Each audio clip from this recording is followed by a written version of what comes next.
Assalamualaikum warahmatullahi wabarakatuh. Kembali lagi di podcast Sang Legislator. Saya Yasin Al-Rafiri akan menemani Anda selama 30 menit ke depan. Dan pada kali ini kita kedatangan tamu Sang Legislator yang spesial dari kota Kediri, daerah pilihan Kediri, ya ini Mas Abdullah Abu Bakar dari Komisi C DPRD Provinsi Jawa Timur. Selamat pagi Mas Abu. Selamat pagi. Sehat Mas Abu? Alhamdulillah sehat. Gimana kabarnya? Baik. Baik ya. Baik alhamdulillah. Dari Kediri tadi ke sini lancar, Mas Abu? Ya lumayan ya, lumayan lancar, Lumayan lumayan lancar lancar. pada Alhamdulillah. hari-hari libur gitu. Kadang-kadang lancar, kadang-kadang juga Ya padat. Hujan tadi, Mas Abu? enggak Enggak ya? cerah, Cerah. cerah. Saja. Tadi malam hujan. Bersama Mas Abu juga saya akan menyampaikan sebuah pantun kedatangan untuk Mas Abu kita. Ke Tulungagung naik sepeda motor, sampai Kediri anginnya segar. Cakep. Telah datang di podcast Sang Legislator, anggota Dewan Abdullah Abu Bakar. Waduh, bisa aja.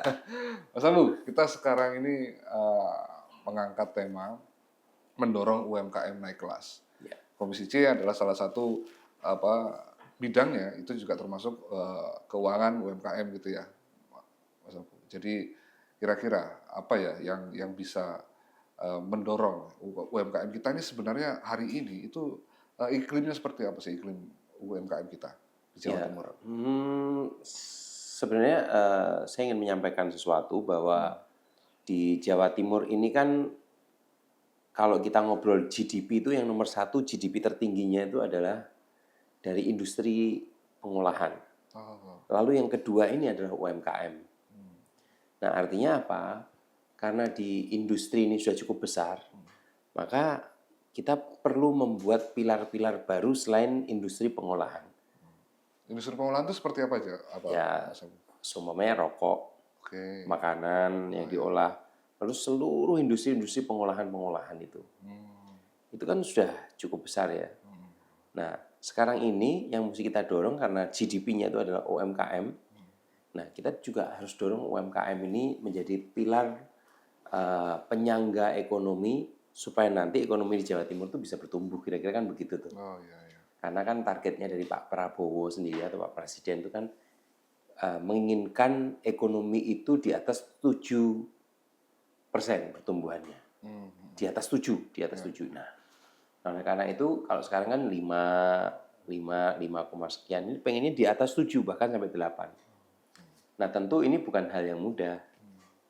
Nah, karena bukan hal mudah, kalau berat kan peribahasanya kan kalau ringan dijinjing, kalau berat dipikul bareng-bareng kan kira-kira begitu.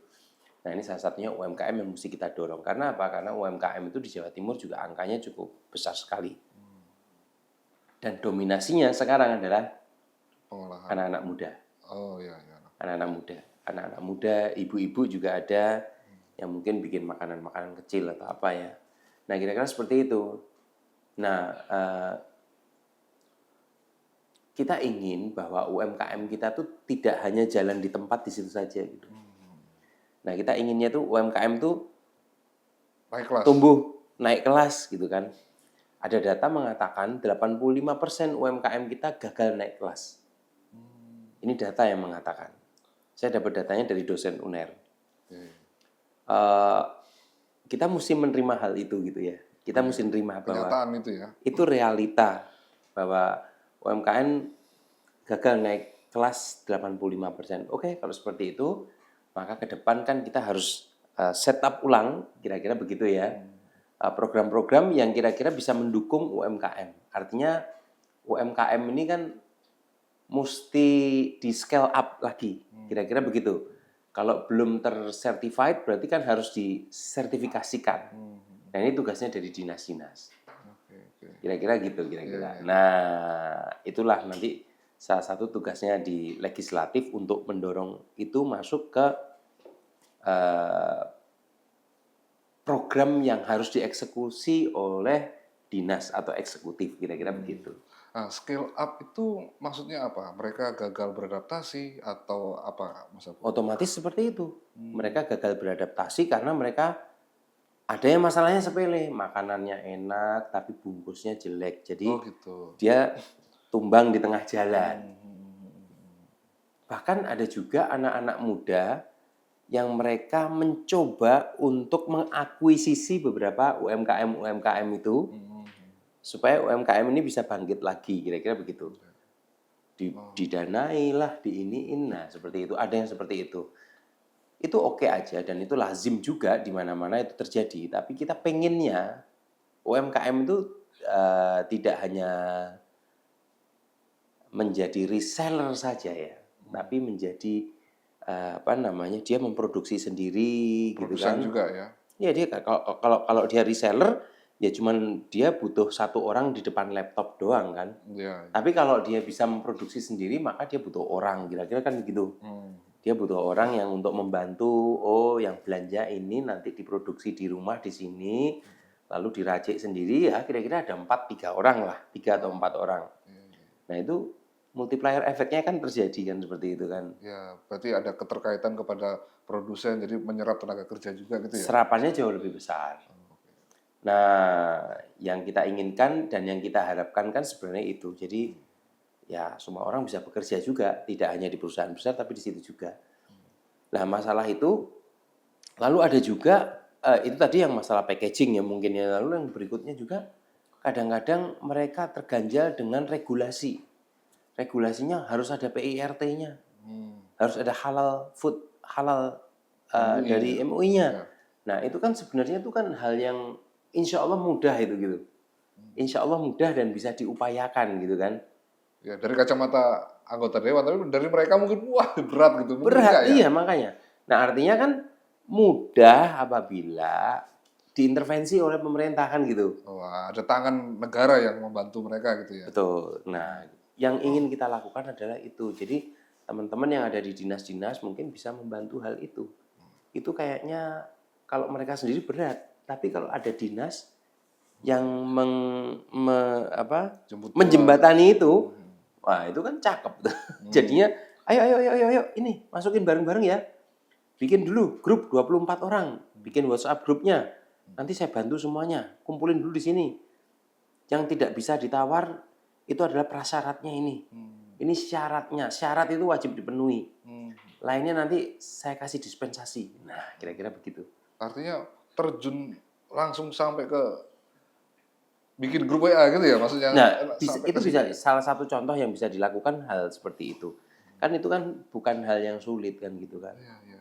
Nah, kalau UMKM mindset-nya tuh bagaimana mereka berjualan dan laku, lalu besoknya mereka harus beli bahan lagi, dijual lagi, itu berulang seperti itu terus. Nah, tapi kan kita kan harapannya itu kan mereka satu, umpamanya mereka bisa punya produk A, lalu dengan mereka tahu cara pemasarannya produk A, ternyata jualnya tidak hanya di lapak saja, tapi jualnya di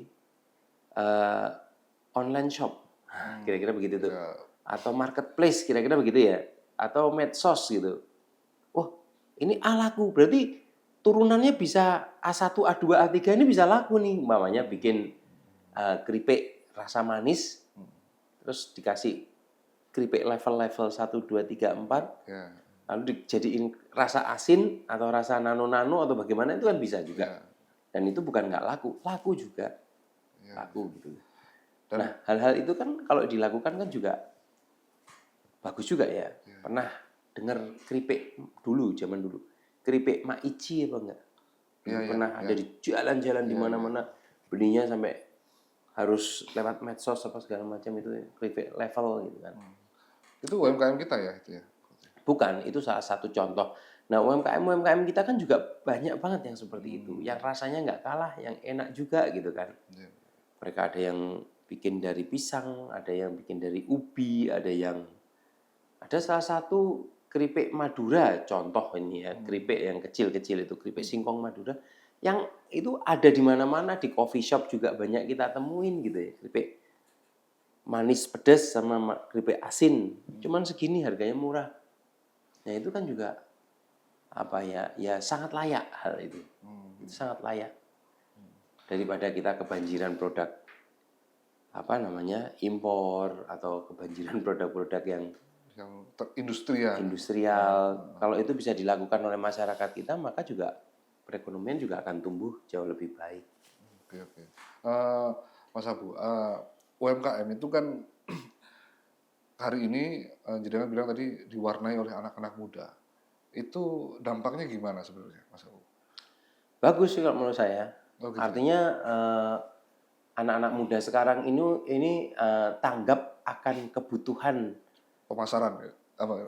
Dia tahu kebutuhannya anak-anak muda sekarang itu apa gitu ya. Oh, Jadi mereka tahu, oh ini laku ini dijual nih, iya. karena lagi musim kaos yang seperti ini gitu ya.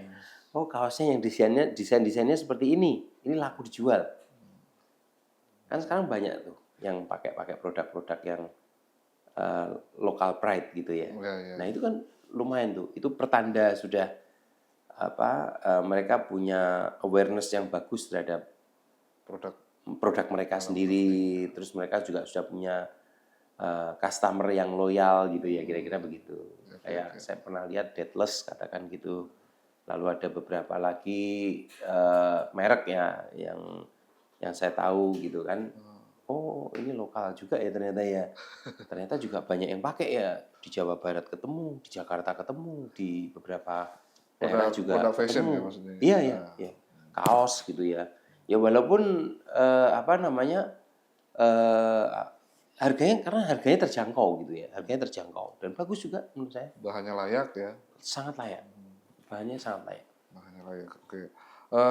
Lalu gini, peran Komisi C artinya apakah bisa ya menjembatani antara UMKM dan pihak eksekutif untuk apa ya, peran konkretnya apakah pernah diajak duduk bersama gitu atau gimana, Mas? Kalau kita dengan UMKM selama saya menjabat 1 tahun lebih sedikit ini, kita belum pernah duduk sama UMKM, belum pernah. Cuman kami mendorong legalitas mereka. Contohnya seperti beberapa kali saya mengadakan mereka harus punya NIB, nomor induk berusaha. Setelah itu silahkan kalau mau ngapa-ngapain boleh, mau dikembangin NIB-nya itu juga boleh. Kegunaannya untuk apa juga boleh. Yang penting kalian legal dulu gitu. Nah saya yang kenal-kenal, saya kumpulin, saya datengin kantor DPM PTSP itu, saya jembatani untuk hal itu. Kadang ya UMKM-nya apa Pak? Genteng. Bikin genteng. Ya. Ini di daerah Kediri ya, di Kabupaten Kediri bikin genteng. Oke Pak, nggak apa-apa. Saya jualan pisang Pak. Boleh, nggak apa-apa. Juga setelah itu saya kenalkan juga mereka ke Bank UMKM Jatim. Pak, ini kalau mau kredit jangan di mana-mana, kreditnya di sini. Kreditnya cuma 3% di sini, tapi maksimal cuma 25 atau 50 juta aja. 5%. Pak, 3%. Karena bunga yang 9%-nya harusnya kan 12%. Yang 19%, yang 3%, yang 9%-nya itu disubsidi oleh pemerintah provinsi. Oh gitu. Ya. Bisa ya gitu ya? Iya, saat ini sudah terjadi. Jadi mungkin bagi teman-teman UMKM yang pengen pinjam uang kecil-kecilan gitu ya. Pagunya sampai 50 ya? Ya, kira-kira sampai 50. Kalau pengen gede lagi boleh, tapi ada yang lainnya bisa diakses. Nah, itu di tempatnya di Bank UMKM Jatim. Ya, make sense itu kalau pinjam itu karena kalau kita pinjam katakan 10 juta dalam 1 tahun, kita mesti ngebalikinnya 10.300.000. Ya. Jadi kalau 300.000 itu dibagi 12, bunganya per bulannya adalah 25.000. Sekitar 25.000 rupiah. Sekitar 25.000. 25.000 ya oke lah. Dalam sebulan. Dalam sebulan bunganya 25.000. Ya. Jadi masih masuk akal lah. Sebulan 25.000 itu kan kalau orang yang mungkin ngerokok atau apa itu kan uang rokoknya kira-kira begitu satu hari. Ini 25.000. Dan saya juga mengajarkan kepada teman-teman, memberikan informasi, bukan mengajarkan ya berlebihan kalau mengajarkan. Memberikan informasi, saya jelaskan bahwa di dunia ini ada 2 kebutuhannya. Kebutuhan itu konsumtif dan produktif. Kalau konsumtif jangan pinjam. Karena konsumtif itu mungkin ya cuma buat beli jam atau buat beli sepatu, topi gitu ya. Nah, tapi kalau produktif harus dikejar. Kalau kamu bisa bikin, contohnya bisa bikin makanan yang bisa disimpan dalam kurun waktu 1 tahun, kejar itu oke, worth it itu. Kejar, cari kredit yang murah daripada nanti dia kena rentenir atau bank detail gitu kan. Kalau bank detail kan ya walaupun punya perusahaan emas ya pasti rugi kalau pinjamnya di bank detail gitu kan. Iya. Nah kira-kira begitu. Terus ini Mas Abu, bagaimana dengan expo kita? UMKM Expo gitu, Mas Abu menilainya di Jawa Timur sudah cukup atau perlu pengembangan lagi? Menurut saya kalau di Jawa Timur tuh ya mungkin masih bisa dikatakan perlu ya. Perlu didorong Expo karena Expo itu salah satu untuk memamerkan produk. Dan salah satu media untuk mengasah competitiveness si UMKM itu gitu. Ya. Apalagi mereka itu exponya dengan UMKM yang lainnya. Ada dari provinsi-provinsi lain atau bahkan di luar negeri gitu kan. Tentu kalau di luar negeri kan harus dikurasi dulu kan. Dikurasi karena mungkin kalau dulu ada sih ya di beberapa tahun yang lalu itu ada di Korea, ada di Jerman, ada di Jepang, ada di China gitu kan. Itu yang isi UMKM juga. Saya pernah lihat videonya gitu ya. Ada yang bikin mebel, ada yang handicraft, kayak gitu. Itu kira-kira menjanjikan tidak ya? Beralih profesi dari profesional menjadi pelaku UMKM yang fokus ya. Ketika seseorang membanting setir menjadi wirausahawan di UMKM gitu, banyak yang mungkin akan dipertaruhkan itu. Nah, dengan dia beralih ke UMKM, itu akses kepada pemerintah, akses untuk naik kelasnya itu sebenarnya luas nggak sih, Mas Abu? Saya kira luas ya, cuman mau apa enggak. Kadang-kadang orang juga nggak pede kan. Kalau datang ke kantor tuh kan nggak pede. Aduh nanti dipingpong lah, ini diginikan kan. Nah sebaiknya kalau menurut saya mungkin di riset dulu. Kalau umpamanya mau alih profesi, umpamanya dari profesional, alih profesi ke entrepreneur gitu ya, atau UMKM. Nah itu mungkin butuh riset dulu. Yang perlu diriset adalah pasarnya. Lalu juga cuannya. Marginnya tuh tebel apa tipis. Kalau tipis banget ya jangan gitu. Kalau tipis banget jangan. Jangan karena bahaya menurut saya gitu ya. Tapi kalau ini marginnya tebel, bisa untuk riset yang berikutnya, bisa untuk bikin produk ini, bisa ini oke. Dan menurut saya masih banyak yang marginnya tebel-tebel di UMKM. Dan apalagi sekarang kita bisa masuk ke marketplace dengan mudah ya. Kan masuk marketplace itu kan mudah kalau sekarang. Ya. Itu bisa, nah itu menurut saya oke. Dan ditunjang juga dengan media sosial. Kita juga bisa iklan di media sosial tersebut. Kita bisa iklan di marketplace tersebut. Nah itu juga, itu harus dipelajari lebih dalam lagi kalau itu. Ada risetnya bagaimana iklan di platform A. Bisa enggak itu bisa dipelajari kalau itu. Mudah dipelajari. Sangat kompatibel lah ya untuk bisa dipelajari. Masih oke banget. Oke. Nah, berapa banyak tapi pelaku UMKM yang sudah mengenal digitalisasi pemasaran seperti itu ya tapi di Jawa Timur? Saya belum Misalnya tahu persis datanya. Kayak usaha genteng gitu aja. Itu kalau Mas Abu nilai itu aware nggak mereka dengan digitalisasi gitu ya? Masih nyantol nggak? Sudah ya. Masih oke lah. Artinya gini kan, kalau genteng itu kan otomatis itu kan kalau umpamanya dia punya NIB, dia punya ini UMKM gitu kan, dia semakin dikenal. Satu itu. Yang kedua, proyek-proyek yang ada di sekitar situ bisa menggunakan dia. Dan pasti nanti Pak, UD-nya mana gitu ya. Oh ya ini UMKM saya, ini NIB saya. Nah itu kan seperti itu. Namanya juga proyek, ada yang proyek swasta, ada yang proyek pemerintah, ada yang proyek pribadi. Kalau proyek pribadi mungkin nggak usah pakai surat-surat selesai, tapi kalau proyeknya pemerintah itu kan butuh nota, butuh ini. Kalau umpamanya bayar pajak gitu kan, pajaknya juga dari sini. Nah itu kan penting sekali sekarang. Dan pemerintah juga mendata hal itu gitu ya. Jadi didata sama pemerintah semuanya itu. Kira-kira begitu. Di apa UMKM kita masih didominasi usaha-usaha kuliner ya, Mas Apu? Atau jasa ada nggak ya jasa? Jasa banyak. Jasa banyak. Kemarin Contohnya saya nemu apa arsitek. Ya? Oh, arsitektur ya. Jasa desain gitu kan. Banyak. Banyak ya. Banyak sekali. Sekarang juga ada jasa medsos juga. Apa jasa medsos ya? Mengelola akun. Nah, mengelola akun juga bisa gitu kan.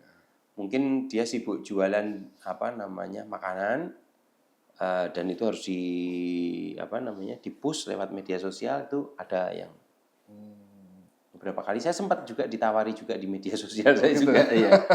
Ya itu saya kategorikan itu adalah UMKM jasa. Oh gitu. Lalu juga saya punya kenalan di Kediri juga cukup besar. Nah, itu juga mereka arsitek. Anak buahnya banyak, jadi dapat garap. Harganya murah. Iya. Bagus. Nah, Mas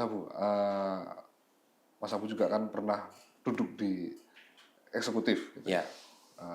Cukup punya pengalaman banyak soal pemberdayaan UMKM. Nah, sebenarnya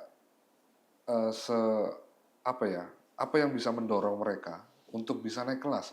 Apakah tadi sudah dipaparkan bahwa naik kelas tuh indikatornya ini. Cuman kendala mereka untuk belum bisa naik kelas itu? Mereka tuh mindsetnya tuh cuman jualan gitu aja. Intinya cuma pedagang ya. Pedagang. Ya nggak salah gitu ya. Tapi sekarang yang dibutuhkan itu kan supaya mereka bisa lebih besar lagi. Kami berharap kan mereka kan naik kelasnya itu kan bisa lebih besar, bisa lebih berdampak, mereka bisa kaya kan gitu kan. Dari UMKM tersebut gitu ya. Nah itu kan harapan kami seperti itu. Nah kadang-kadang mereka itu masalahnya kadang tuh gini, mereka nggak mau mencatat sehingga mereka tidak bisa mereview penjualan mereka. Nah makanya saya pernah minta tolong sama dosen-dosen akuntansi untuk membuatkan mereka itu mengedukasi mereka untuk gimana ya caranya mencatat supaya gampang gitu. Beli berapa, keluar berapa, nyetok berapa kan gitu kan. Untungnya berapa, lalu harus bagaimana mereka dengan keuntungannya, apakah buru-buru harus dibelikan iPhone 18 atau 17. Kan ada yang suka seperti itu juga tuh. Sehingga cash flow-nya berhenti. Berhenti akhirnya gitu. Dan saya sering sekali menemukan hal itu. Oh sering ya? Banyak. Sangat sering sekali. Belum mereka udah pengennya mobil, nah kayak gitu tuh. Kan akhirnya jadi jatuhnya mereka tidak produktif tapi konsumtif. Nah, kecuali kalau mereka bikin, ya Pak, keuntungannya saya beliin mesin giling untuk sambal pecel Pak. Karena saya kalau gilingkan ke sana ngantri nggak bisa Pak memenuhi. Nah, akhirnya dia produktif ini. Akhirnya dapat pesanan banyak, ini banyak, langsung digiling. Bahkan dia bisa maklun. Nah, akhirnya kan jadi produktif dia. Produktivitas tinggi sekali. Nah, artinya kesadaran pelaku UMKM terhadap riset produknya sendiri itu yang harus ditingkatkan ya? Iya. Biasanya orang kalau bisnis itu setelah dia bisa menyelesaikan satu langkah, itu dia dapat 3 langkah. Oh ternyata ini bisa begini ya. Selain sambal pecel, katakan sambal pecel nih. Ternyata kalau ininya saya hilangkan jadi gado-gado nih. Oh saya berarti bisa jual gado-gado. Kira-kira begitu tuh. Nah itu yang beberapa kali saya temukan tuh hal-hal seperti itu. Akhirnya dia jualannya tidak hanya kaos, tapi sudah celana, bikin celana pendek, lalu bikin topi. Karena kan orang dia bisa berkembang gitu. Dia berkembang dengan cepat apabila dia produktif gitu. Nah itu kan ya mereka harus di scale up sih kalau itu supaya mereka tuh wawasannya bisa lebih luas lagi gitu kan. Jadi sebenarnya naik kelas itu bukan soal bagaimana pemerintah itu menjemput untuk mempermudah izin dan pinjaman dan lain sebagainya. Tidak hanya, tapi dari diri sendiri ya, dari UMKM-nya sendiri. Dari UMKM. Umpamanya kayak tahu ya. Di Kediri itu akhirnya ini saya ceritanya di Kediri ya. Dulu jualan tahu kuning sama tahu putih. Tahu kuning tuh tahu takwa gitu kan. Lalu tahu putih dicoba terus dibuat tahu walik, digoreng, akhirnya jadi bisa disimpan lebih lama. lalu dibuat lagi keripik tahu, stik tahu. Akhirnya bisa lebih lama lagi nih dijual. Akhirnya banyak toko-toko besar yang di pinggir jalan ambil dari dia. Nah ini kan contoh dari satu produk tapi bisa dikembangkan ke beberapa produk sehingga ya dia bisa jualannya lebih lincah gitu. Tentu kalau ini dikembangkan maka akan jauh lebih profit, marginnya lebih tebal lagi kan kira-kira begitu.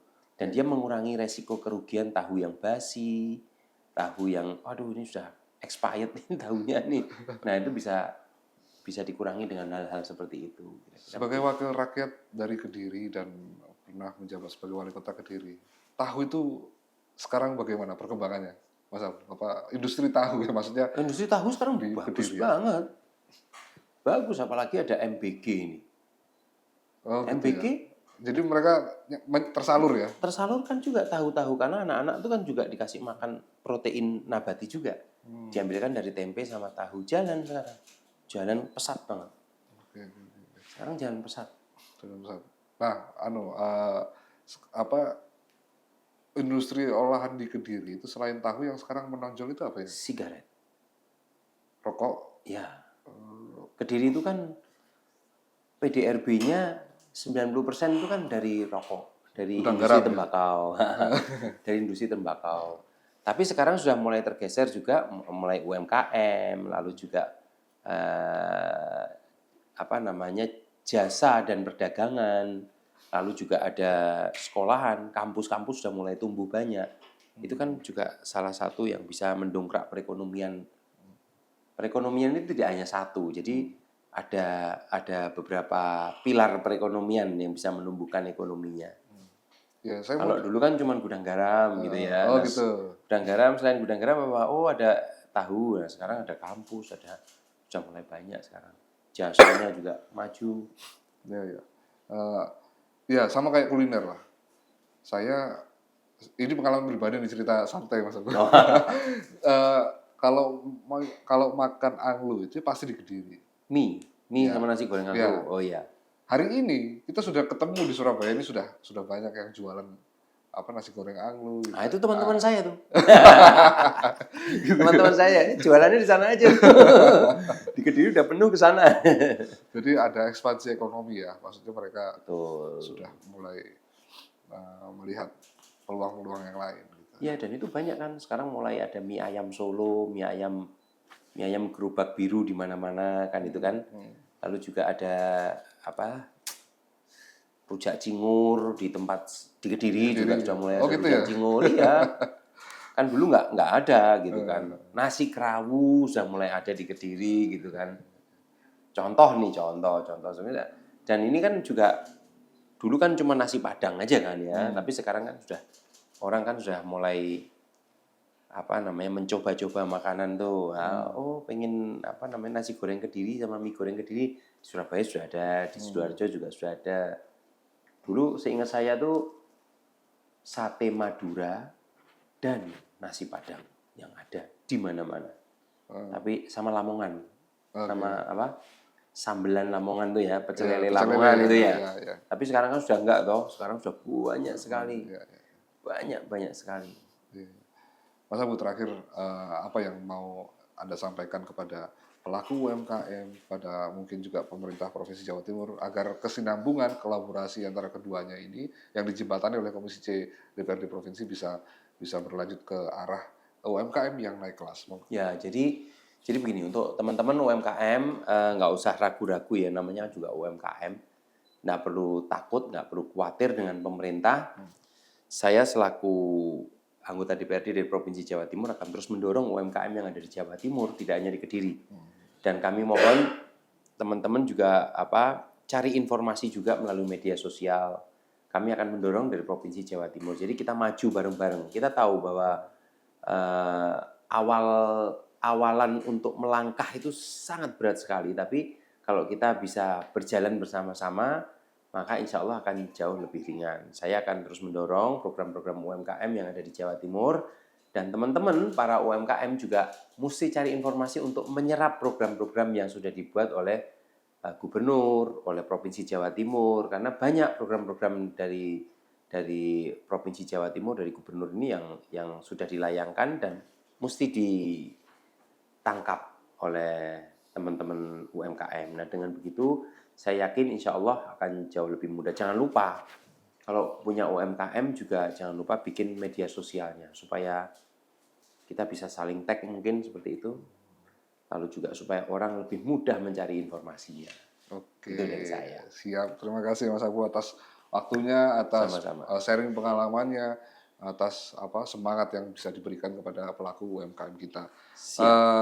Ada kuis terakhir nih. Kuis ini saya berikan Mas Abu 2 pilihan, satu pilihan dan satu pilihan. Mas Abu tinggal langsung pilih yang mana gitu. Misalnya Jogja atau Bali. Nah, Jogja gitu. Misalnya gitu lah. Cepet-cepetan tapi. Ya mikir dulu dong. Ya, mikir. Ini non konteks, tidak ada konteks apapun ya. Mas Abu, untuk pertanyaan yang pertama, biru atau merah? Biru. Pecel atau tumpang? Tumpang. Hearing atau sidak? Sidak. PMA atau BUMD? BUMD. Yang terakhir, konstitusi atau improvisasi? Improvisasi. Oke, terima kasih Mas Abu atas waktunya. Artinya gimana tadi? Nggak, artinya non konteks lah. Non konteks, mudah-mudahan Mas Abu sukses terus, Mas Abu. Terima kasih. Bisa berimprovisasi lebih di meja-meja komisi dan meja-meja rapat kita untuk kemajuan. Amin. Terima kasih. Baik, saya Yasin Arafiri undur diri. Sampai jumpa di lain waktu.